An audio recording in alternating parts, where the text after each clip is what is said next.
34, 35 V16 cars.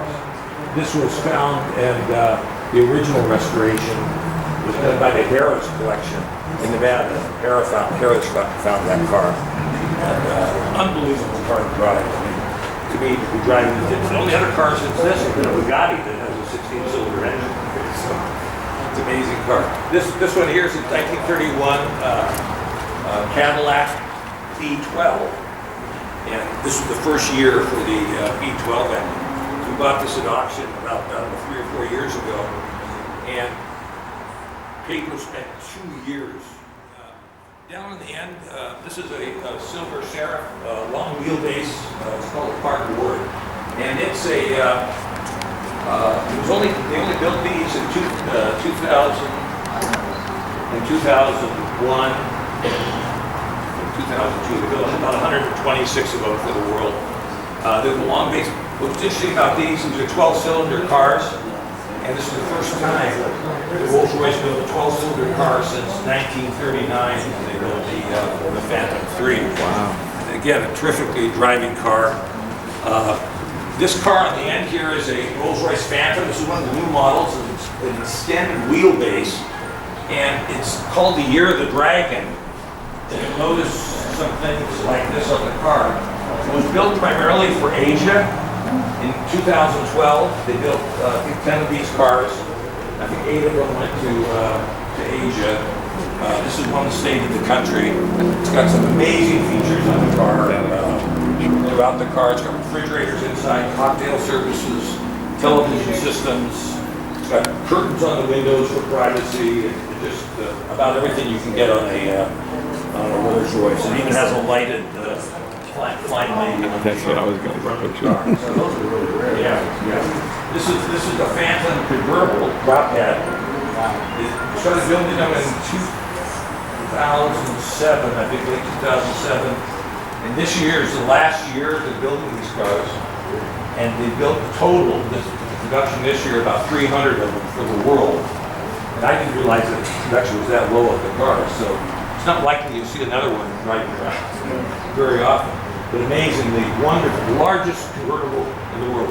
And if I didn't say it, which I probably didn't, but I'm very much a convertible nut. As a kid, I loved convertibles. And driving down the street with the biggest convertible in the world was difficult. Around 1973, the British government contacted, his name was Dr. Heath, Earl Heath, contacted him and said, Queen Elizabeth, Prince Philip are visiting the Cayman Islands, and we'd like to know if you could let us loan the car for them.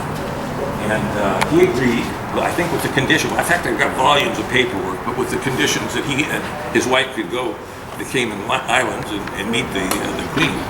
So he did, he let them use it, got pictures of the car being shipped to the Cayman Islands, got fabulous videos of the car there, the plane landing, the Queen's plane landing, steps rolling out, the car rolling up, and them coming out and getting in the car. And they used it while it was there. A few years later, the same scenario for Bermuda. The British government wanted to use it. Actually, Queen Elizabeth, Prince Philip requested the car. They liked the car so much they requested it again. And so it was used in Bermuda. So it was used 2 times. And then in the later, I forget the exact date now, but in the 70s, Princess Grace of Monaco visited the U.S. As some of you may know, her family lived here in Pittsburgh, and that's where the car was. So she used it for 10 days while she was here in the U.S. And besides that, astronaut Lovell used the car. More recently, the car was used by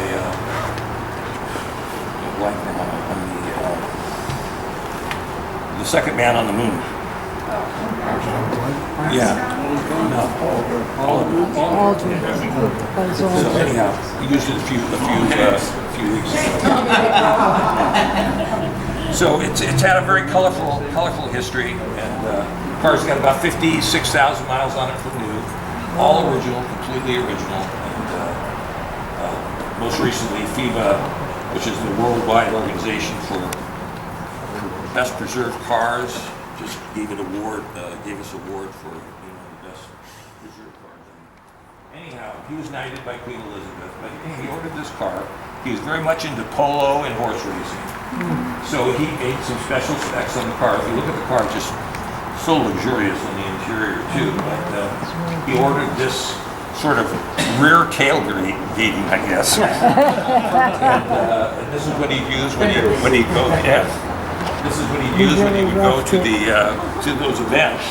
And he would have a follow car though with him that brought the cables and everything and set it up for him, and then he would enjoy his